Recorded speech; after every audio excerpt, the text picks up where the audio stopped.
तो क्या बताते हैं कि जब आपका अंतःकरण साफ हो जाएगा, फिर आपके हृदय में भगवान की चर्चा सुनकर आंखों में आंसू आया करेंगे। जरा सी भी मालिक की महिमा कभी चलेगी, आंखें भर आया करेंगे आपकी। तो वह प्रेम की पवन चल पड़ी। तो फिर क्या कहते हैं, जैसे सूरज के आगे बदरा और ऐसे कर्म छयारे, और प्रेम की पवन करे चितमंजन, फिर झलके तेज नयारे। जैसे आत्मा और परमात्मा के बीच में हमारे पाप कर्मों के बादल छा गए, और ये वास्तविक लाभ हमें प्राप्त नहीं होने दे रहे। जैसे सूरज का आगे बादल होते हैं, तो सूर्य का जो प्रकाश प्रॉपर हमारे पास नहीं आ पा रहा, तो हम उससे वंचित हैं। ना कपड़े सूख पाते, ना और कोई वस्तु ठीक से सेट हो रही, गिल्ली गिल्ली पड़ी है। तो जब हवा तेज चलेगी, बादल छट जाएंगे, हट जाएंगे, फिर सीधा प्रकाश हमें प्रॉपर पूरा प्रकाश उसका सूर्य का प्राप्त हो रहा है, उसका लाभ शुरू हो गया, फिर जो चाहिए था। इसी प्रकार कहते हैं, जैसे सूरज के आगे बदरा ऐसे कर्म छयारे, और प्रेम की पवन करे चितमंजन, फिर झलके तेज नयारे। तो इस प्रकार आप जी निर्मल हो गए। आप हमने असंख्य जन्मों से अपना अंतःकरण रूपी ये कपड़ा घड़ा मैला कर रखा है, और इतना मैला कर लिया कि जैसे कोई वर्कशॉप पर मिस्त्री के कपड़े होया करे। उन कपड़ों का कलर तो छोड़ने भी नहीं पता यो कपड़ा है चमड़ा है, इतने काले हो जाते हैं। और उनको फिर धोने के लिए साबुन भी ला लेंगे, सोडे में भी उबालेंगे, और फिर ड्राई क्लीन करने के लिए भी उस प्रोसेस में भी देना पड़ेगा। जब दिखेगा ये कपड़ा है और किसी कलर का है। तो इस प्रोसेस में आपको यहाँ आने के बाद शुरुआत की जाती है। जिसका जितना कपड़ा मैला अधिक है उसको समय लगेगा, लेकिन है गारंटीड बात कि सारा सुख होगा और पूरा मोक्ष होगा, आपका सब संकट भी निवारण होगा। ये तरीका हमारे पास कंप्लीट है, भगवान का दिया।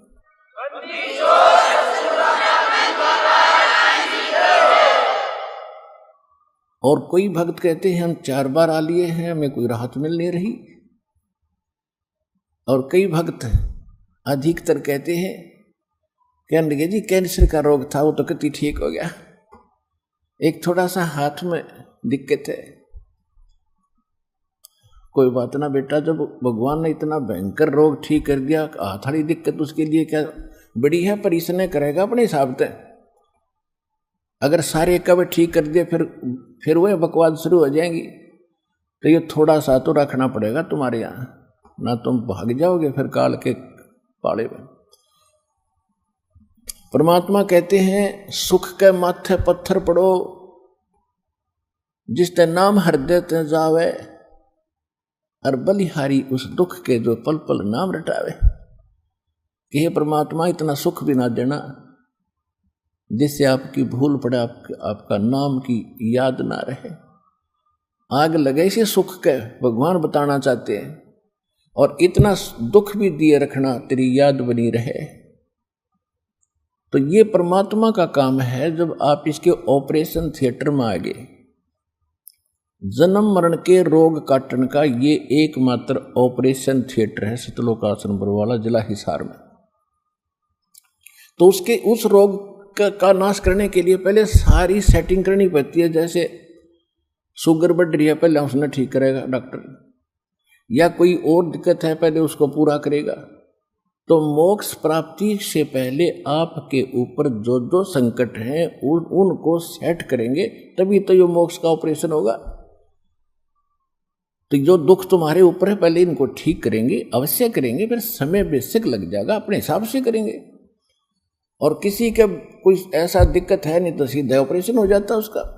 तो ये एक साइंटिफिक तरीके से भी आपने इस अध्यात्म मार्ग को, ये भी विज्ञान है, इसको तत्व ज्ञान कहो, विज्ञान कहो, मूल ज्ञान कहो,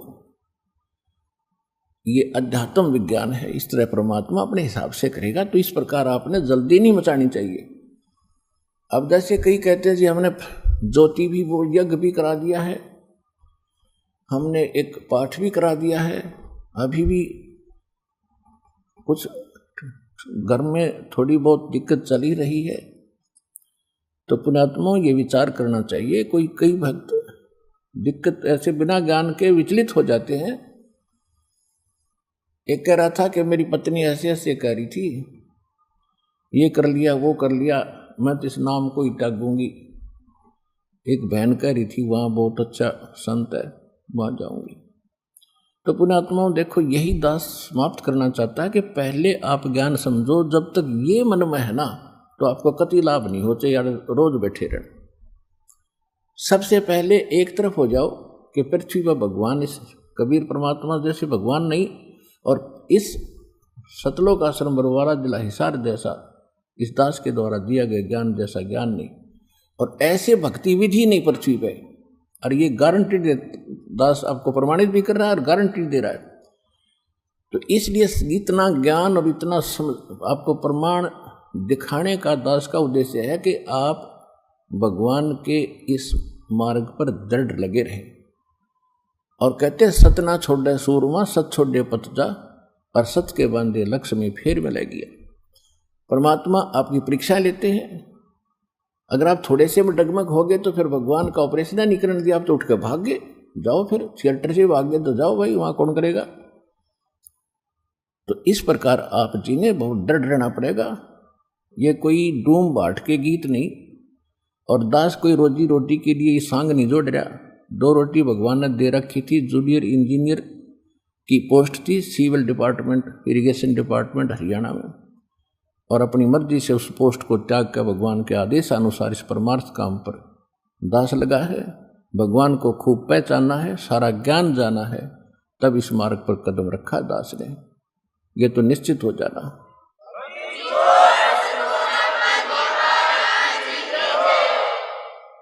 ये निश्चित हो जाना, दास तो शब्द कहेगा भगवान का होगा, दास का नहीं होगा। आपको विश्वास कब होगा? वो आपकी बुद्धि व बालकाली कद समाप्त होगी, उसकी इंतजार है। जो हमारे सस हो गए हैं, नए नए आए हैं, पुराणों की तरह खत्म होगी यह शंका। नए नए जो बच्चे हमारे बने हैं, नाद के जो बच्चे हैं हमारे, 2 प्रकार से संसार बताया है। एक तो माता पिता से बनता है, उसको बिंद कहते हैं, बिंद का परिवार। और एक नाद के बच्चे होते हैं जो गुरुजी से दीक्षा जो ले लेते हैं, तो वो गुरुजी के बेटा बेटी हो गए उस दिन से, जिस दिन उन्होंने नाम लिया उस दिन उनका जन्म है। तो आज जो पुराने बच्चे हैं, बड़े काफी समय से दीक्षित हैं, वो तो सब समझ चुके हैं, वो तो निरसंशय हो चुके।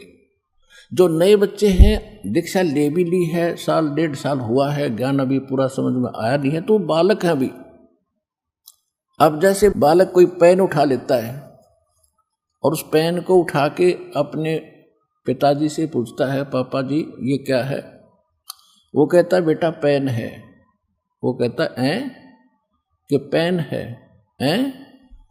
पेन है, वो करता करता उसने रख देता है, क्योंकि वो ना तो ये भी उसकी बुद्धि इतनी नहीं कह सोचता कि पिताजी से जो पूछ रहा हूँ ये गलत बता रहा है। इतनी उसकी बुद्धि काम नहीं कर रही, पिताजी कह क्या रहे हैं। वो ए करता, ना तो वो नकारता है कि पिताजी गलत बोल रहे हैं, और ना उसका समझ मारियो कह के रहे हो क्या चीज है, इसने पेन कह रहे हैं।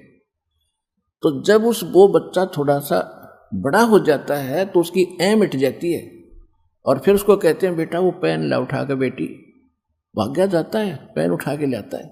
उस दिन उसकी ए मिट गई। तो जिस दिन आपकी वह ए मिट जाएगी, उस दिन देखियो 2 हाथ भगवान के। या ए मिटाने के लिए इतना सत्संग और प्रमाण दिए जाते हैं।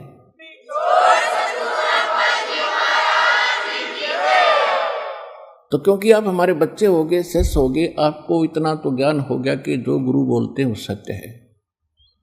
लेकिन उन नकली गुरुओं के पास वह सत्य भी नहीं थी। गुरु भी असली हो, असली गुरु ही सत्य बोलते हैं।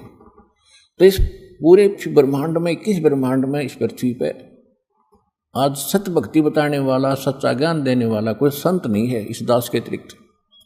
या आज ये ए मिट जाओ आपकी, चाहे 2 वर्ष के बाद मिटेगी, सच्ची पावेगी, नो की नो। और जब ये ए मिट जाएगी तभी भक्ति आपकी प्रारंभ होगी। गीता अध्याय नंबर 2 के श्लोक 53 में कहा कि अर्जुन, जब भिन्न भिन्न प्रकार के विचलित करने वाले वचनों से तेरी बुद्धि हटकर एक तत्व ज्ञान परमात्म ज्ञान पर स्थिर हो जाएगी, तब तो तू योग को प्राप्त होगा, तब तो तेरी भगत बनेगा और भक्ति स्टार्ट होगी। ना तो डगमग आदमी कभी भक्ति कर ही नहीं सकता। तो यहां परमात्मा भी कहते कह कबीर सुनो भी साधो, मैं तो हूं विश्वास में। और विश्वास दास करा कर छोड़ देगा कि कबीर इज गॉड, क्योंकि सारे प्रमाण है, शिक्षित है, सब सदग्रंथ हमारे पास है। ऐसे मालिक ने इंस्ट्रूमेंट दे दिए कबीर भगवान ने बनवा के, घर बैठे देखो, मोबाइल में देखो, अपने डाल कर सत्संग और 6 जगह मिलाओ, किसी से प्रमाणित करवाओ। अब सोना तो सोना ही रहेगा, चाहे किसी पर जांच करा लियो।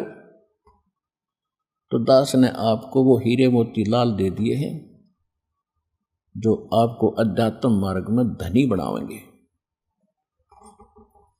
कबीर साहब कहते हैं गोता मारूं स्वर्ग में मैं जा बैठूं पाताल, गरीब दास ढूंढता फिरूं अपने हीरे मोती लाल।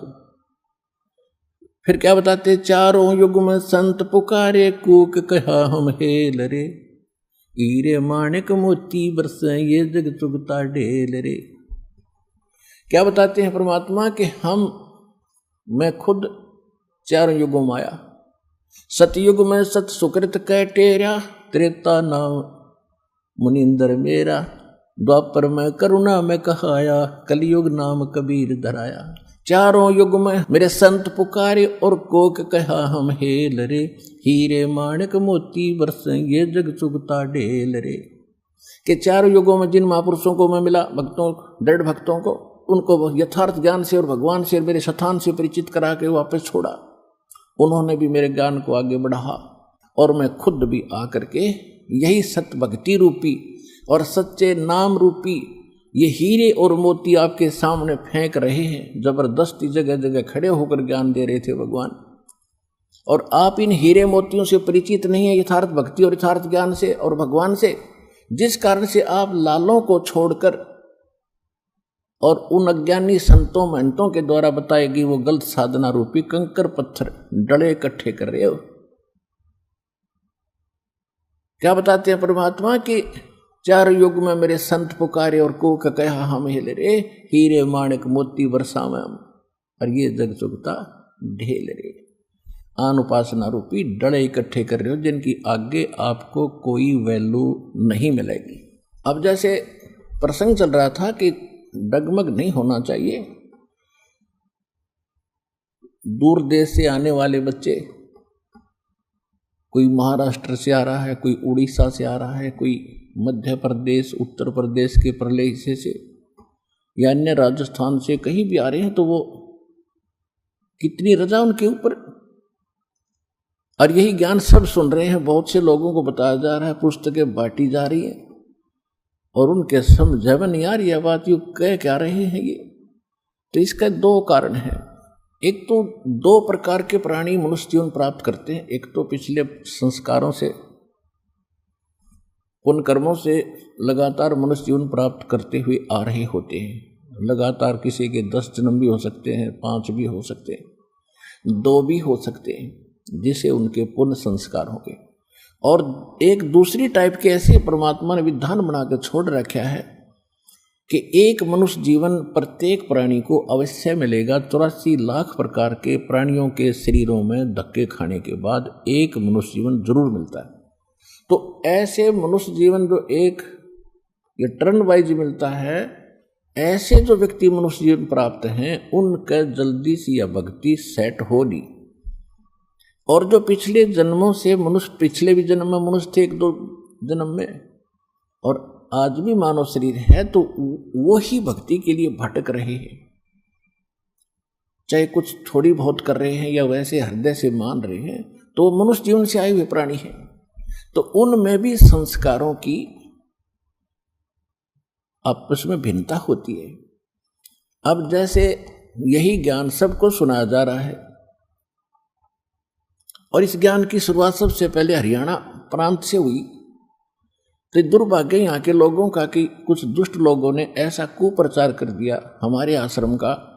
किस लिए कर दिया कि उनके अज्ञान का पर्दाफाश कर दिया, और उन आचार्यों और उन धर्म गुरुओं ने सोचा कि तुम्हारी दुकान बंद होंगी, जयरामपाल का ज्ञान ऊपर आ गया था। तो उन्होंने अपने स्वार्थवश अपना बैठा बैठा भगवान का विरोध करके अपने कर्म बिगाड़े, साथ में इस क्षेत्र का नाश कर दिया। अब ये इनको इतना दूर कर दिया कि ये सभी का हुआ फिट बैठ की क्यों न जो कहा वह सच्ची होगी, और आपके ऊपर कहाँ रजा हुई दाता की, और कहां से आ रहे हो। तो इसमें एक ही घर में 4 सदस्य हैं और 2 ने नाम ले लिया और 2 ना मानते, कितना समझा लो कितना कह लो विरोध और कर देंगे, वो सुनते नहीं ना समझते। तो उसका कारण ये बताया परमात्मा ने कि जैसे कबीर साहब कहते हैं, जो जन मेरी शरण है ताका हूँ मैं दास, गेल गेल लाग्या फिरूं जब तक धरती आकाश। तो कभी वो पुण्यात्मा जो इस ज्ञान को समझ गए तुरंत, वो परमात्मा के पिछले जन्म के संस्कारी हैं, और ये सारा काल का लोक है। अब जन्म तो मालिक ने अपने उन बच्चों का भी किसी ना किसी के घर में तो मनुष्य जीवन तो बनाना ही है, देना ही है, संस्कार वश जैसा भी। और परमात्मा क्या लीला करता, जैसे एक कोयल होती है, कोयल मादा कोयल, वो अपना अलग घोंसला बना के अपने अंडे बच्चे उत्पन्न नहीं करती। अंडे तो उत्पन्न करते लेकिन वो अलग से घोंसला नहीं बनाती, क्योंकि उसके अंडों को ये कौवे खा जाते हैं, छोड़ते नहीं, क्योंकि यहाँ तो ताकतवर और निर्बल को तुरंत दुख कर देता है। तो उसने एक सूझबूझ से काम लेना शुरू कर दिया कि वो क्या करती है, मादा जो कौवी होती है, वो जब मादा कौवी जब बच्चे अंडे दे उत्पन्न कर देती है अपने घोंसले में, और जो कोयल के भी गर्भ होता है और बच्चे होने का समय आता है, वो देखती रहती है कहाँ कहाँ किस कौवी ने अंडे दे रखे। जब कौवी कहीं बाहर जाती है अपना आहार करने के लिए, तो पीछे से वो कोयल मादा उसके अंडों में भी अपने अंडे पैदा कर भाग जाती है और ध्यान रखती है, अपने वहाँ आसपास रहती है। अब वो कौवी आती है वापस, वो देखती है कि पहले 2 अंडे थे, अब 4 हो गए। वो पहचान पाती नहीं, इसलिए उनको बाहर भी नहीं डाल पाती। तो सबको ही वो परवरिश करती है, उनको ऊपर बैठ बैठ के उनको बच्चे तैयार करती है। और जब बच्चे तैयार होते हैं, कलर एक जैसा होता है, वो तब भी ना पहचान पाती कौन से मेरे कौन से दूसरी के हैं। और वो कोयल ऐसी सूझबूझ से काम करती है, वो देखती रहती है कि बच्चे थोड़े बहुत उड़ारी लेने लगे हैं। जब वो थोड़ी बहुत दूर जाते हैं वापस आते हैं, तो समझ जाती है कब ये परफेक्ट हो गए। तो वो दूर बैठ कर थोड़ी सी दूरी पर वृक्ष पे अपनी बोली बोलती है, कुहू कुहू। अब जो कोयल वाले बच्चे होते हैं, उनको वो खटकती है, उससे अट्रैक्ट होते हैं, आकर्षित होते हैं, वो एक से देखते हैं, और फिर वो अच्छी जोर से बोलती है तो वो उड़कर उस आवाज की तरफ चल पड़ते हैं, और कौवे वाले वहीं रह जाते हैं, उनके उस वाणी का असर भी नहीं होता। तो जब वो निकट आते हैं तो वो कोयल और आगे उड़ जाती है, कुहू कुहू करती हुई, तो उनको दूर निकाल ले जाती है। दे तो कवि उनको, फिर कवि देखती है कि वो बच्चे गए, पहले उनके पीछे भागती है, वो दूर निकल जाते हैं, उनको छोड़ देती है, फिर अपनों के पास आ जाती है, कहीं उनको कोई हानि ना पहुंचा दे, वो तो गए मेरे से बाहर कौन थे। इस प्रकार वो अपने बच्चों को पालती और प्रफुल्लित करती है। और कोयल के बच्चे अपनी माँ की बोली समझ गए, लेकिन वो कागाले नहीं समझ सके। तो ठीक इसी प्रकार समझ लेना, एक ही घर में और 2 परिवार के सदस्य लगे, बाकी नहीं लग रहे, तो इतना अंतर है कि वो पिछले संस्कार उनके भक्ति के है ही नहीं, उनके वो असर करती है को नहीं। अब आप जितनी पुण्यात्मा यहाँ पहुंच रहे हैं, कितनी दूर जाके कौन सी आप क्या भाषा समझ में आ गई या बोली से आप अट्रैक्ट हुए, यहाँ पहुंच गए, और पहुंच गए तो खतरे से बाहर हो गया। परमात्मा की दया आप पर न्यारी होगी। कहते हैं, गोता मारूं स्वर्ग में, मैं जा बैठूं पाताले, गरीबदास ढूंढता फिरूं अपने हीरे मोती लाल। ये परमात्मा का विधान है, और यही वेद प्रमाणित करते हैं कि वो परमात्मा ऊपर के लोक में रहता है। और वहां से गति करके आता, चल के सहशरीर आता है, अच्छी आत्माओं को मिलता है। अपने वहां परमात्मा का शरीर बहुत तेजों में है, जैसे एक रोम यानी शरीर के बाल को रोम बोलते हैं।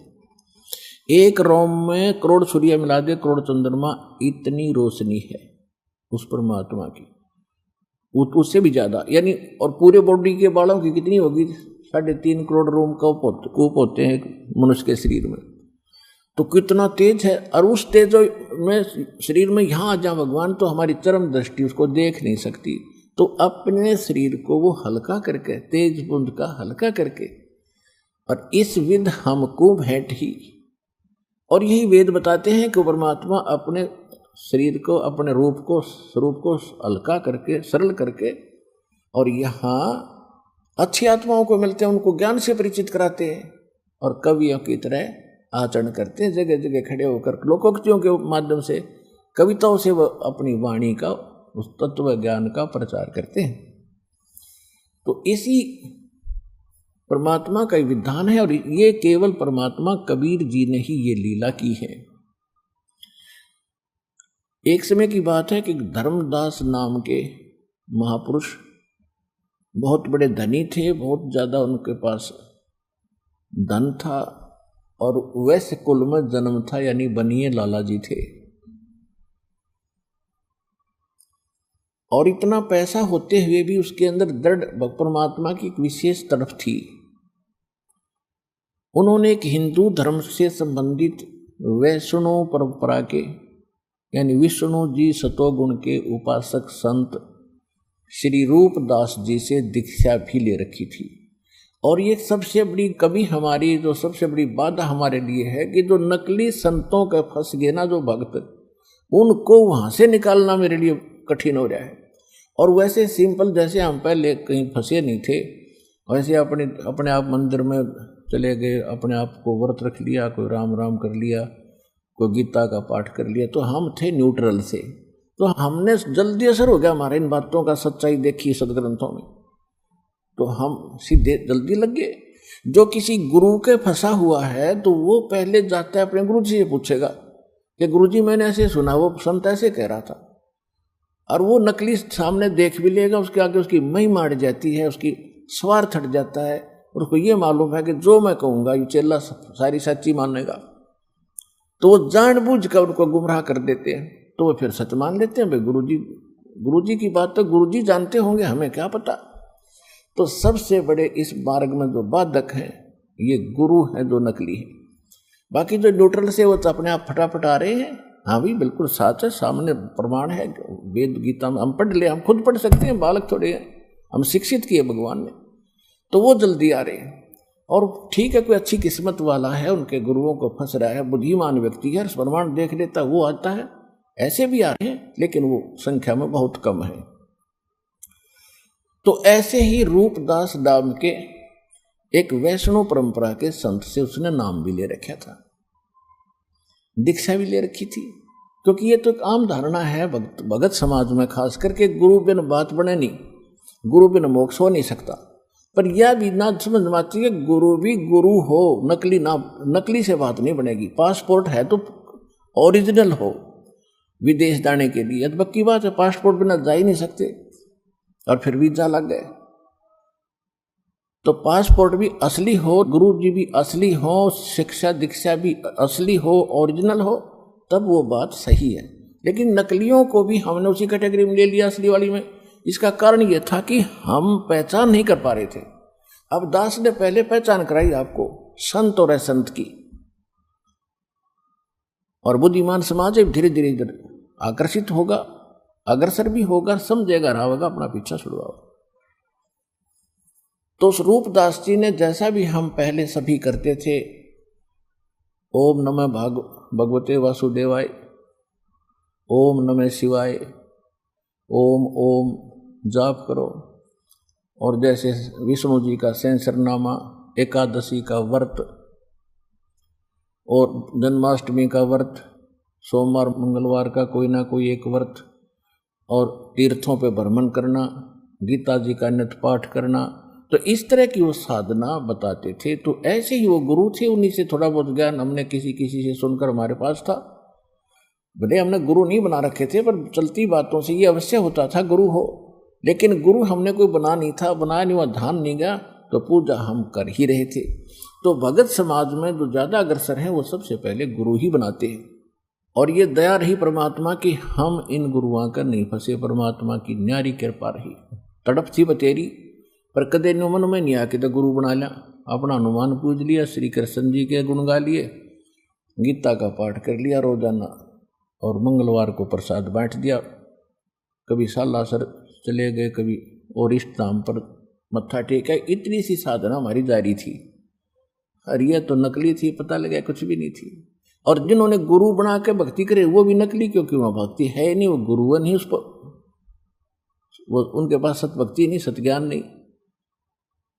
तो यह बिजली पूरे विश्व में गिरी हुई है, और अब इसकी शुरुआत होगी है भगवान के आदेश अनुसार। पूरा विश्व नाम लेगा, सब उसी के बच्चे हैं, हिंदू मुसलमान सिख ईसाई, चाहे कोई भी हो, निर्धन है अमीर है गरीब है राजा है चाहे कोई अधिकारी है, भगवान के बच्चे हैं। भ्रमित होकर के इस काल के जाल में अपना जीवन नाश कर रहे हैं। 2 रोटी का मसला है, 2 रोटी का, और इसके ऊपर कितना जो है संघर्ष कर रखा है, और सारा जीवन इसी पर डिवोट कर रखा है। बच्चे शिक्षा जब लेते हैं तो सबसे पहले ये पूछते हैं भाई कौन सी ट्रेनिंग करूं जिसमें घनी माया मिल रहा है, और ऊपर का अच्छा आता हो जिसमें 2 नंबर का, तो उसने पहले सेलेक्ट करेंगे। तो पहले से ही पढ़ाई हमारे को यह पढ़ाई जाती है, माया की गुट्टी पिलाते हैं, तो वो बच्चे फिर अधिकारी बनेंगे। तो उनका उद्देश्य क्या होगा, टारगेट ये होगा कि माया मिल रहा है, क्यों कैसे मिलो बस। तो जिस जैसा उनको बचपन में रंगा गया तो उन्होंने वो धारणा बना ली। अब हम उससे हटाएंगे और विद प्रूफ हटाएंगे और सच्चाई से परिचित कराएंगे, तो धीरे धीरे वो वापस भी हटेंगे। जहर कौन खाओगा जो पता लगे इसमें जहर है। तो दास का उद्देश्य है पूरे विश्व को सुख दे, शांति दे, माया की तड़प, माया के जो संग्रह करने में जीवन नाश कर रहे हैं इससे हटाएं। माया भी भगवान देगा।